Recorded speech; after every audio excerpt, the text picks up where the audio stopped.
আমার পোলারে বদুয়া দিছে, কয় আমি নাকি আমার পোলারে ঠিক মতো লালন পালন করি না। ভাবি আমি তোকে কোনো বদুয়া দিইনি, আমি জাস্ট আপনাকে বলেছি যে আপনি ওর পুষ্টি, স্বাস্থ্য, পড়ালেখা সবকিছু ঠিক মতো খেয়াল রাখছেন কিনা। অন্য কথা, আমি যদি আর খেয়াল না রাখতাম কেমনি এমনি ডাঙ্গা রয়েছে। ভাবি এই বয়সে বাচ্চাদের অনেক অসুখ হতে পারে, আমি জাস্ট এটাই বলছিলাম যে আপনি সেটা সময় মতো করছেন কিনা। তোমার এত কথা কওয়ার দরকার নেই, আমরা কি বড় হই নাই?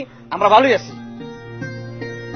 ভাবি আজকে থেকে ঘরের রান্না বান্না সব আমি করব, আপনি আপনার ছেলেকে সময় দিবেন, ও দেখাশোনা করবেন, আমি রান্না করতে গেলাম। যাও করো গিয়া, আমার পোলার চিন্তা করুন লাগবো না।